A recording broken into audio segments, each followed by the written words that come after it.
The story of my second album, Dub the World, is that I was traveling Australia, and it's now 2 years ago, and I met some people there that were just doing the same thing than I do, which means is making music, reggae music, dub music, and I was very impressed how close our visions of music were. So the name of this group is the Red Eyes from Melbourne, and their producer Damien Charles, and we became friends very fast, and that inspired me to find out how people all over the world produce and play reggae music. So I started asking people if they want to join this project, and that's how it happened.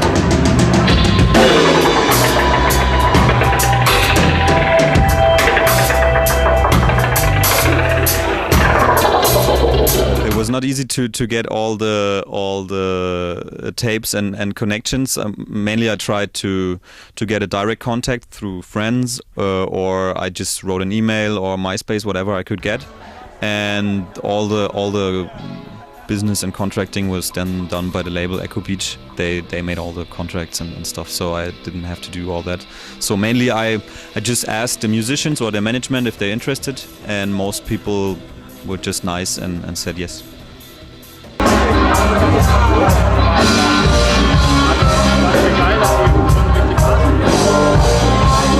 I started listening to reggae music when I was maybe 13 or 14 years old, and like most people probably I started with Bob Marley and Peter Tosh, and of course that inspired me also playing this music. And with being more and more involved in the engineering world, I realized that it is a very creative field to do dub music, because you have a lot of freedom as a producer and remixer in this genre, and that's mainly how it happened. And I always try, even if I make remixes in other genres, to have this kind of dub vibe in the music.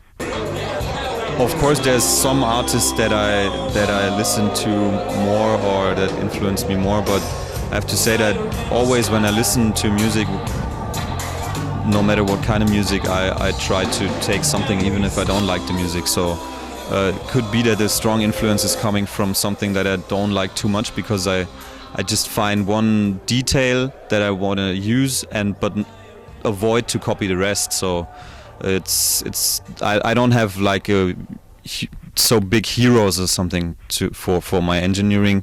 Of course, there's some very good people, but more in the pop world that I'm joining, and of course all the legends from the dub world. But there's no single person that I would point out. So everything that I hear is inspiring me, even birds singing.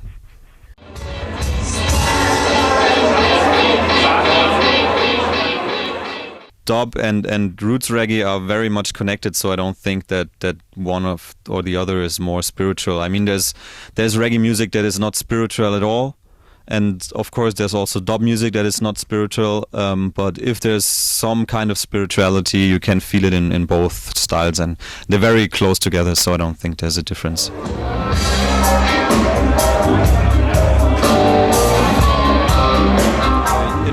It was a friend who gave me the name. I was playing a guitar in a psychedelic rock band which was called the Narcotic Slave Orchestra, and the leader of the band just gave everybody a nickname for the band, and so because I was already doing some dub music, he gave me this name. And of course he saw it in relation to the Italian writer Umberto Eco, and later on, when I started to release dub remixes under my own name, I decided to use this name because it's kind of funny, and everybody is recognizing it now. So, and I have to say, I started reading Umberto Eco's books after I got this name. So, but now I'm a big fan of this writer, and everybody should read his books. I did a lot of very different productions in the last 10 years since I started, and the thing is, the variety comes from the people I work with, and I love to be in the studio and travel with bands, and I just had the chance to work with very different musicians, and they all influenced me. And as being a musician myself, I try to be creative even on the desk. So I'm just trying to be creative, so I'm not getting bored. And the huge number of albums just comes from just keeping on doing it, you know. I mean, it's when you count like 80 albums in 10 years, that's 8 albums a year. That's not everybody's doing it, but of course I'm not like always recording and producing every single bit. So sometimes I maybe just mix the album or just record it or whatever. Variety, just comes from the opportunity to work with different people. So right now we're here in the studio in Munich, Dorian Gray Studios, and we're in the middle of recording the new Dub Inc. album, a great band from France. They came here to work with me for 1 month now, and we're gonna mix this project in May. And after that, I'm gonna finish a new record for Sarah Lugo, a very good singer from Munich. Another project is my next album, which is about halfway to be finished. So this should be out next year, which is gonna come out on Enya Records again.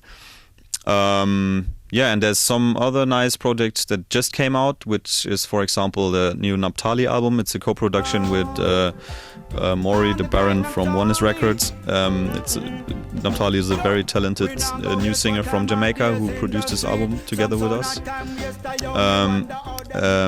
And of course my album just came out and is still to be promoted.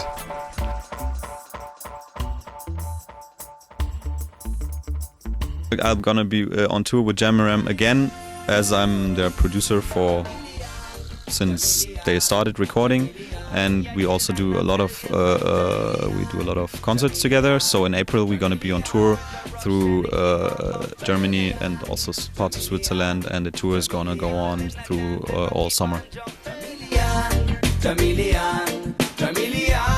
It's the Jamaram style. Check out the German and especially Munich reggae scene, because we're working very hard all the time to make good music, and there's much more to come from nice singers from Jamaica that we work together, nice selections on Oneness Records. There's Soulfire artists, they're doing great booking and promotion for artists. They also release nice records, and it's like here in the south of Germany, it's a small community, but we love reggae music and we just keep on doing it.